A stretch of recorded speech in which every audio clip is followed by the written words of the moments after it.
और आइए सीधे आपको राजस्थान लेकर चलते हैं। प्रधानमंत्री नरेंद्र मोदी का संबोधन शुरू हो गया है।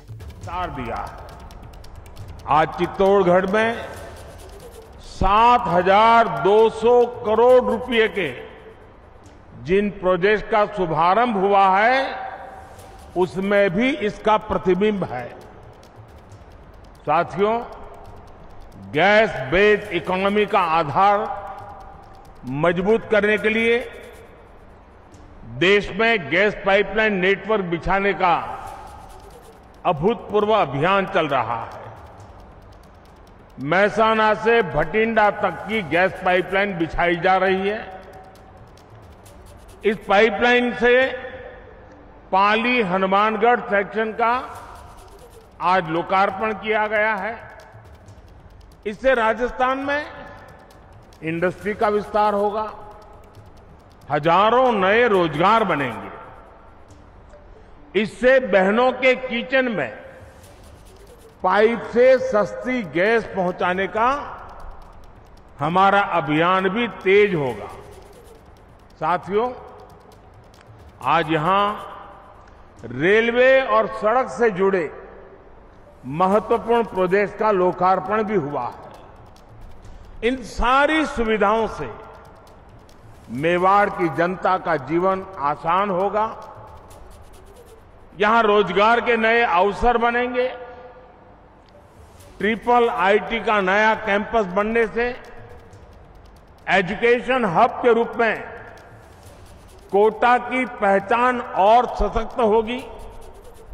साथियों, राजस्थान वो प्रदेश है जिसके पास अतीत की विरासत भी है, वर्तमान का सामर्थ्य भी है और भविष्य की संभावनाएं भी है। राजस्थान की ये त्रिशक्ति देश का सामर्थ्य भी बढ़ाती है। अभी यहां नाथद्वारा टूरिस्ट इंटरप्रिटेशन एवं कल्चरल सेंटर का लोकार्पण हुआ है। ये जयपुर में गोविंद देव जी मंदिर, सीकर में खाटू श्याम मंदिर और राजसमंद में नाथद्वारा के पर्यटन सर्किट का हिस्सा है। इससे राजस्थान का गौरव भी बढ़ेगा और पर्यटन उद्योग को भी बहुत लाभ होगा। साथियों, चित्तौड़गढ़ के पास भगवान कृष्ण को समर्पित सांवलिया सेठ मंदिर भी हम सभी की आस्था का केंद्र है। हर साल यहां लाखों श्रद्धालु सांवलिया सेठ जी के दर्शन के लिए आते हैं। व्यापारियों के बीच भी इस मंदिर का विशेष महत्व है। भारत सरकार ने स्वदेश दर्शन योजना के तहत सांवलिया जी के मंदिर में आधुनिक सुविधाओं को जोड़ने का काम किया है। करोड़ों रुपए खर्च करके यहां water laser show, tourist facility centre, amphitheatre, cafeteria जैसी अनेक सुविधाएं बनाई गई है। मुझे विश्वास है कि इससे सांवलिया सेठ के भक्तों की सहूलियत और बढ़ेगी। साथियों, राजस्थान का विकास भारत सरकार के लिए बहुत बड़ी प्राथमिकता है। हमने राजस्थान में एक्सप्रेसवे, हाईवे और रेलवे जैसे आधुनिक इंफ्रास्ट्रक्चर पर बहुत फोकस किया। दिल्ली मुंबई एक्सप्रेसवे हो या अमृतसर जामनगर एक्सप्रेसवे, ये राजस्थान में लॉजिस्टिक्स से जुड़े सेक्टर को नई शक्ति देने वाले हैं।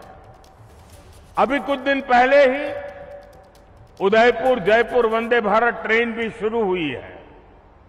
राजस्थान भारतमाला परियोजना के सबसे बड़े लाभार्थियों में भी एक महत्वपूर्ण राज्य है।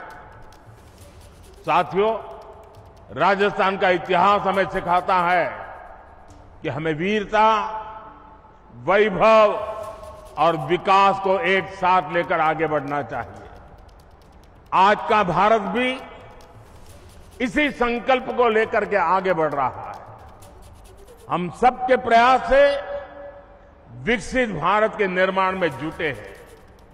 जो क्षेत्र, जो वर्ग अतीत में वंचित रह गए, पिछड़े रह गए, आज उनका विकास देश की प्राथमिकता है।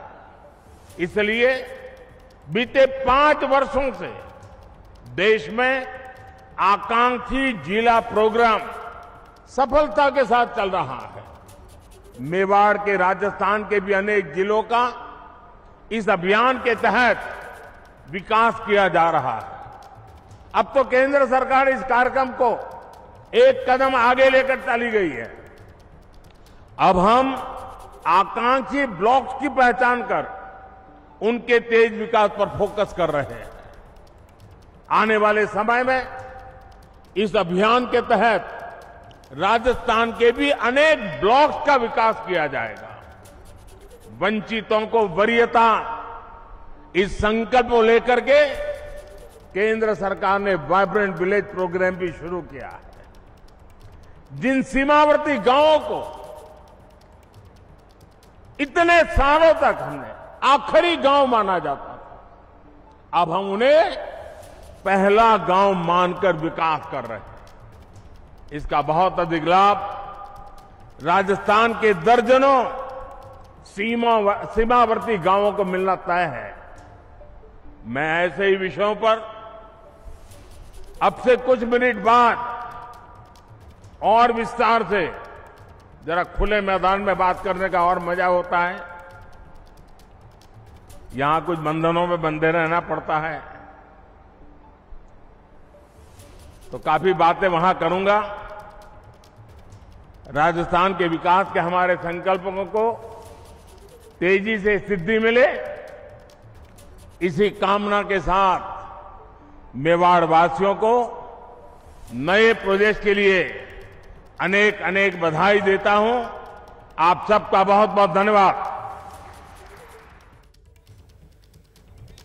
तो प्रधानमंत्री नरेंद्र मोदी को आप सुन रहे थे। मिशन राजस्थान पर प्रधानमंत्री नरेंद्र मोदी, जहां चित्तौड़गढ़ में पीएम मोदी हैं, और ये सरकारी कार्यक्रम जहां पीएम की तरफ से 7,000 करोड़ से ज्यादा की सौगात राजस्थान, खासतौर से चित्तौड़गढ़ के लोगों को दी गई है।